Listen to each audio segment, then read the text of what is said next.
दोस्तों, हम सभी लोग हमेशा ये चाहते हैं कि हमारा सपना पूरा हो और हम ये भी चाहते हैं कि हमारे जितने भी अच्छे सपने हो वो सिर्फ पूरा हो, बुरे सपने पूरा ना हो। ऐसा लगभग सभी लोग चाहते हैं। तभी तो अच्छा सपना हर किसी के साथ शेयर नहीं करते हैं और बुरा सपना बहुत ही जल्द एक दूसरे से बता देते हैं। आखिर ऐसा क्यों करते हैं? दोस्तों, ऐसा करने के पीछे भी एक राज छिपा हुआ होता है। जी हाँ दोस्तों, कुछ लोगों का कहना है कि अगर आपने जो सपना रात को सोते हुए देखा है, अगर किसी को कह दिया तो वो सपना पूरा नहीं होगा, और अगर नहीं कहा तो वह सपना लगभग पूरा हो सकता है। इसी के कारण हम में से बहुत सारे ऐसे लोग हैं जो अच्छे सपने को शेयर नहीं करते हैं और बुरा सपना को शेयर कर देते हैं, ताकि हमारे साथ कोई बड़ा घटना ना घट जाए। मतलब इस बात में भी लोग अपने हिसाब से अपने फ़ायदे के लिए ये समझते हैं कि ये सपना हमें बताना है या नहीं। तो दोस्तों, इस वीडियो में हम आपको इसी के बारे में बताने जा रहे हैं कि कैसे आप सपने को पूरा कर सकते हैं, और वो भी अच्छे सपने को। तो दोस्तों, सबसे पहले हम ये जान लेते हैं कि आखिर ये सपने आते कैसे हैं। ये सपना हमारे सोने के बाद आते हैं। तो चलिए वीडियो को शुरू से शुरू करते हैं। और हाँ दोस्तों, प्लीज़ वीडियो को लाइक करके चैनल को सब्सक्राइब करके मोबाइल को फोड़ फाड़ दीजिएगा, ओ सॉरी मतलब घंटी वाला बटन दबा करके नोटिफिकेशन चालू कर दीजिएगा। दोस्तों, इस पर मनोविज्ञान की अलग ही राय है। वैसे तो सपनों को व्याख्या करना बहुत ही मुश्किल काम है, लेकिन मनोविज्ञान में कई सपनों के मतलब भी बताए गए हैं। दोस्तों, सपना हम सभी को आते हैं, लेकिन इनमें से अधिकांश का सपना का अता पता नहीं होता है। मतलब उस सपने के कुछ मतलब ही नहीं होता है। लेकिन ये हर कोई जानना चाहता है, वो अपने देखे गए सपनों का अर्थ जाने समझ सके। कई बार हमारे द्वारा देखे गए सपने हमें ही हैरान करते हैं, तो कई सपने ही ऐसे होते हैं जिनका मतलब जानने के लिए हम बहुत ही बेचैन हो जाते हैं। लेकिन क्या वास्तव में सपनों का मतलब होता है, या केवल कुछ ही सपनों का अर्थ होता है? और जब सपने में हम किसी अपने परिवार, प्रेमी या प्रेमिका या फिर किसी अन्य व्यक्ति को देखते हैं और बार बार देखते हैं, तो क्या उसका कोई खास अर्थ होता है? वैसे तो धर्म के कई तरह के शास्त्र सपने की व्याख्या करते हैं, पर इस बारे में विज्ञान क्या कहता है ये जानना भी कम रोचक नहीं है। दोस्तों, विज्ञान या मनोविज्ञान की माने तो सपनों का अर्थ होते हैं, लेकिन उनके अर्थ जानने से पहले ये समझना जरूरी होगा कि सपने होते क्या है।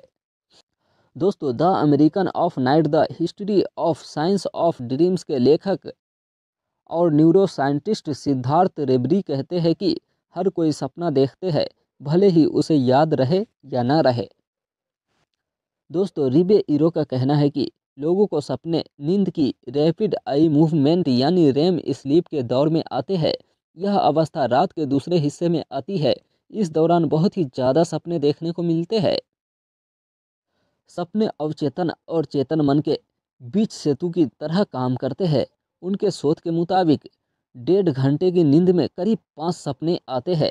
सपनों पर हमारे अवचेतन मन में बैठी इच्छाओं और डर का असर पड़ता है। सपनों का ताना बाना हमारे यादों की श्रृंखलाओं की विद्युत सक्रियता पर आधारित होता है, जो रेम नींद की दौरान जुड़ती है और मिलकर सपनों का संयोजन बनाती है। ये सब प्रीफ्रंटल कोर्टेक्स में होता है। ऐसी स्थिति में अवचेतन मन से कुछ छनने की संभावना कम ही या नहीं के बराबर ही रहती है। इन बातों को ध्यान में रखें तो इसकी संभावना कम ही होती है कि सपने यूं ही आते रहे। लेकिन इन सपनों का अर्थ निकालना आसान काम नहीं है। हर व्यक्ति के लिए ये एक अलग ही प्रक्रिया होगी। मनोचिकित्सक रेचल राइट कहती है कि सपनों की व्याख्या आसान काम नहीं है और इससे कई सवाल एक साथ जुड़ जाते हैं। इसी तरह ये बताना भी बहुत ही मुश्किल है कि कोई एक व्यक्ति किसी विशेष सपने में क्यों आया था। लेकिन कई मनोवैज्ञानिक ये मानते हैं कि इसका एक अर्थ यही है कि हम उस व्यक्ति के साथ हाल ही में कुछ समय बिताए हैं। रिबे इरो मानते हैं कि एक ही व्यक्ति का सपना आने का मतलब यही हो सकता है कि वह व्यक्ति या उससे संबंधित आपके जीवन में बहुत ही महत्वपूर्ण है।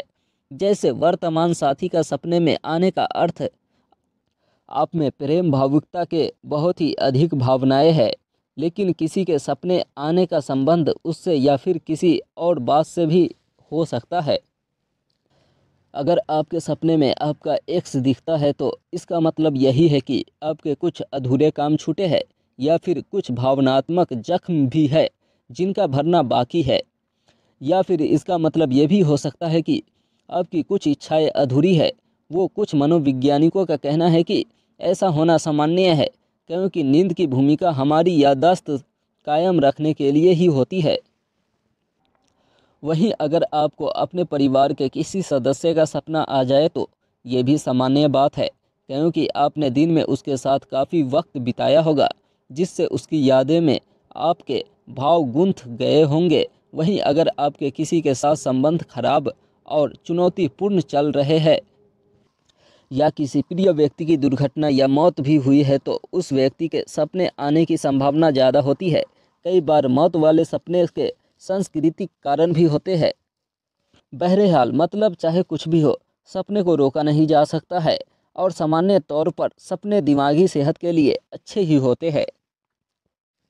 दोस्तों, मैं रातों को देखता हूँ कि पैदल जा रहा था, ऊपर से एक बैग गिरा जिसमें करोड़ों रुपए थे, मुझे मिला। और मैं ये भी देखता हूँ कि अक्सर मेरी शादी एक राजकुमारी से हो गई और मैं भी ये देखता हूँ कि मैं बहुत बड़ा आदमी बन गया हूँ और मैं बहुत ज़्यादा खुश हूँ कि मेरे जैसा मेरे क्षेत्र में साला कोई नहीं है। दोस्तों, अगर आप भी इस तरह के फालतू सपने देखते हैं और उसे पूरा करने की सोचते हैं तो यहीं पर रुक जाओ, आगे ना देखें क्योंकि इस प्रकार का सपना पूरा होने के बारे में मैं यहाँ कुछ भी बताने वाला नहीं हूँ। दोस्तों, सपने वो है जो हम खुली आंखों से देखते हैं। यदि आप एक विद्यार्थी है, आप डॉक्टर, इंजीनियर या आईपीएस अधिकारी बनना चाहते हैं या सबसे बड़ा सपना देख रहे हैं तो आप कोई भी बिजनेसमैन या फैशन डिजाइनर बनना चाहते हैं या किसी भी क्षेत्र में अपना करियर बनाना चाहते हैं तो ये आपका एक सपना है। मैं आज इस सपने को पूरा करने के बारे में बताऊंगा। दोस्तों, आपका चाहे कोई भी सपना हो, यदि आप उसे पूरा करना चाहते हैं तो याद रहे सपना ऐसा होना चाहिए जो आपको सोने न दे। तो चलिए कुछ उपाय आपको बताते हैं जिससे आप अपना लक्ष्य लगभग 90% पूरा कर सकते हैं अगर आप उसे फॉलो करते हैं तो। दोस्तों, सबसे पहले अपना लक्ष्य निर्धारित करें। जी हाँ दोस्तों, सबसे पहले आप अपना लक्ष्य निर्धारित कर ले। आप अपना एक मंजिल का तलाश करें जहाँ पर आपको जाना है। कई लोग क्या करते हैं, प्रतिदिन अपना लक्ष्य बदलते रहते हैं। आज उससे पूछो तो बोलेगा मुझे वकील बनना है, कल बोलेगा नहीं नहीं मुझे तो आईएएस ऑफिसर बनना है, परसों बोलेगा नहीं नहीं मुझे तो एक सफल बिजनेसमैन बनना है। ऐसे लोग कुछ भी नहीं बन पाते हैं क्योंकि जब तक आपको अपना लक्ष्य का पता नहीं है आप रास्ता भटक जाएंगे। एक लक्ष्य का निर्धारित करें, काफ़ी सोच समझकर एक निश्चय करें कि मुझे यही बनना है, मतलब इसी काम में मैं फिट बैठूंगा। दोस्तों, इसके बारे आप अपना रास्ता निर्धारित करें। जी हाँ दोस्तों, अगर आपने अपना लक्ष्य निर्धारित कर लिया तो आप 50% मंजिल प्राप्त कर लिए हैं। अब दूसरा काम ये है कि आप उस लक्ष्य को किस रास्ते से प्राप्त करेंगे वो रास्ता निर्धारित करें। जैसे मान लीजिए आपको एक सफल वकील बनना है, उसके लिए आपको किस रास्ते पर चलना होगा। आपको एक अच्छे लॉ कॉलेज एडमिशन लेना होगा, अच्छी तरह कानून की किताब को पढ़ना पड़ेगा, तभी आप एक अच्छा वकील बन सकते हैं।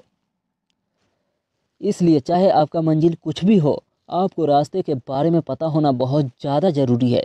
जैसे आपको यदि डॉक्टर बनना है और आपने 12वीं क्लास में इतिहास भूगोल लेकर पढ़ाई किया है, आपको ये पता ही नहीं कि डॉक्टर बनने के लिए 12वीं क्लास में जीव विज्ञान लेकर के पढ़ाई करना पड़ता है, तो आप डॉक्टर कैसे बन सकते हैं। इसलिए मंजिल को प्राप्त करने के लिए रास्ता की जानकारी होना बहुत ही ज़्यादा ज़रूरी है। नंबर 3, समय निर्धारित करें। जी हाँ दोस्तों, सपने को सच करने के लिए समय अहम भूमिका निभाती है। आपको समय निर्धारित करना पड़ेगा। आपको यह निश्चित करना पड़ेगा कि आपको कितने समय में अपना लक्ष्य प्राप्त करना है। दोस्तों, सपने को पूरा करने के लिए हमें कई बार असफल भी होना पड़ता है, लेकिन आप पहले ही ये सोच ले कि मुझे 1 या 2 साल या 3 साल में सपने पूरा करना है। मैं कितना समय अपने सपने को पूरा करने के लिए दे सकता हूँ, मतलब अपने सपने को सच बनाने के लिए दे सकता हूँ। नंबर 4, योजना बनाए। जी हाँ दोस्तों, बिना योजना बनाए हम अपने सपने को सच नहीं कर सकते हैं। सपने को सच करने के लिए एक योजना का होना अति आवश्यक है, क्योंकि योजना के द्वारा ही हमें कब क्या करना है और किस तरह करना है, सपने को पूरा करना है का ग्राफ तैयार करना पड़ता है। ये हमारा योजना से ही सब चीज़ हो पाएगा। दोस्तों, एक योजना द्वारा ही हम एक समय में अधिक सफलता प्राप्त कर सकते हैं। एक गृहिणी योजना बनाकर कम पैसे में अच्छी तरह घर चला लेते हैं। एक सरकार योजना बनाकर कम पैसे में पूरा देश विकास कर सकता है। दोस्तों, नंबर 5, अपने क्षेत्र के प्रमुख लोगों का सुझाव ले। आप चाहे जिस क्षेत्र में जाना चाहते हो, उस क्षेत्र के प्रमुख लोगों का सुझाव जरूर ले। यदि आप आईएएस अधिकारी बनना चाहते हैं तो जो भी आईएएस अधिकारी पहले बन चुके हैं उनसे मिले, उनके द्वारा लिखे गए किताब या उनकी जीवानी पढ़े।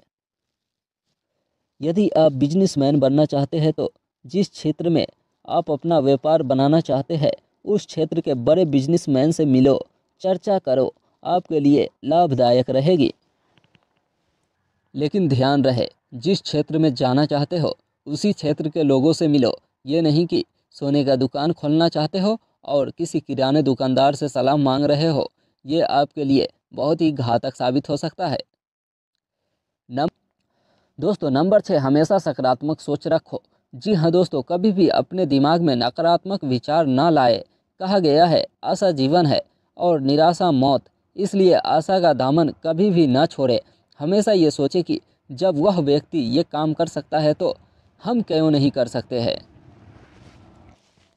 जो काम पहले ही किसी द्वारा किया जा चुका है वह काम असंभव नहीं होता है। इस दुनिया में कुछ भी असंभव नहीं है। असंभव शब्द को अपने डिक्शनरी से बाहर निकाल दो। नंबर 7, असफलता के लिए हमेशा तैयार रहे। जी हाँ दोस्तों, यही सबसे ज़्यादा महत्वपूर्ण है। हमेशा अपने आप को असफलता के लिए तैयार रखे। चाहे जितना भी बड़े आदमी है वह कई बार असफल होकर के ही महान बनता है। कोई एक बार में महान नहीं बना है। अब्राहम लिंकन जो एक मजदूर से अमेरिका का राष्ट्रपति बना, जिंदगी में कई बार असफल रहे, फिर जाकर वह अमेरिका का राष्ट्रपति बन सका। अमिताभ बच्चन जो आज के सदी के महानायक बना है, उनकी जीवन आप जरूर पढ़े होंगे। एक नहीं लगातार अनेक फिल्में फ्लॉप हुआ लेकिन उन्होंने हिम्मत नहीं हारी, फिर आज वह महानायक बने हैं। वहीं अक्षय कुमार जो आज का सुपरस्टार है, न जाने बचपन में उनको कितना दुख झेलना पड़ा। एक छोटे से होटल में काम करते थे और आज एक प्रसिद्ध फिल्म स्टार है। जब इतने बड़े बड़े महान लोग अपने जीवन में इतनी असफलता झेला है तो फिर हम और आप क्यों नहीं झेल सकते हैं। नंबर 8, एक्स्ट्रा सोच विचार ना करे, मतलब ओवर थिंकिंग बिल्कुल भी ना करे। अच्छी लोग ओवर थिंकिंग की वजह से अपना जीवन बर्बाद कर देते हैं। इसलिए कभी भी ओवर थिंकिंग ना करें। ज़्यादा सोचने से हम अपनी ऊर्जा को खो देते हैं और बिना ऊर्जा हम कोई भी बड़ा काम नहीं कर सकते हैं। यह एक प्रकार का मानसिक बीमारी है जो एक बार यदि हमें लग जाती है तो फिर यह हमें आगे बढ़ने ही नहीं देती है। हम सोच कर ख्याली पुलाव पकाते रहते हैं। नकारात्मक सोच के कारण हम मानसिक रूप से बीमार हो जाते हैं। इसलिए ओवर थिंकिंग से दूर रहे। मन को हमेशा शांत रखें। दोस्तों, चाहे आपके सपने छोटा हो या बड़ा हो, उसे आप प्राप्त कर सकते हैं। मन बहुत चंचल होता है। जब तक आपका मन चंचल रहेगा आप कोई भी सपने पूरे नहीं कर सकते हैं। इसलिए मन को शांत रखना बहुत ही ज़रूरी है। नंबर 10, अपने अंदर का टैलेंट को पहचाने। आपको ये बात स्वीकार करनी पड़ेगी कि सभी काम सभी व्यक्ति नहीं कर सकता है। ये एक कड़वा सत्य है। आपके अंदर जो टैलेंट है उसे अपने सपने को सच करने में लगा दे। हर व्यक्ति में कोई ना कोई गुण जरूर होता है।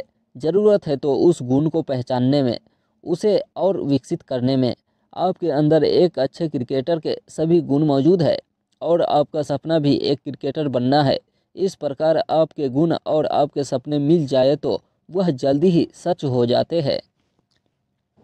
जैसे मान लेते हैं आपको तैरना नहीं आता है, आपको पानी या नदी देख करके ही डर लगता है और आपका सपना एक अच्छा तैराक बनना है, तो यह थोड़ा मुश्किल हो सकता है, नामुमकिन नहीं।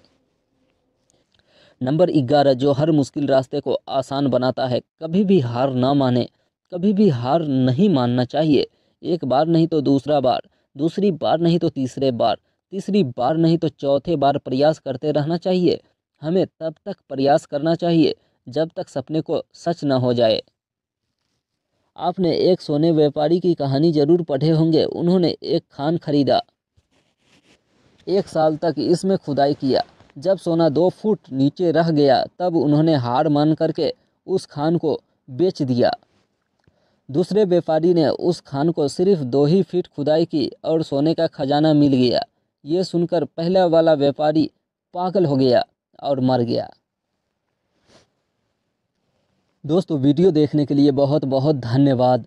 उम्मीद करता हूँ ये वीडियो आपको इन्फॉर्मेटिव लगा हो, तो प्लीज़ वीडियो को लाइक करके चैनल को सब्सक्राइब कर लीजिएगा। मिलते हैं फिर अगले वीडियो में, जब तक के लिए जय हिंद, जय भारत।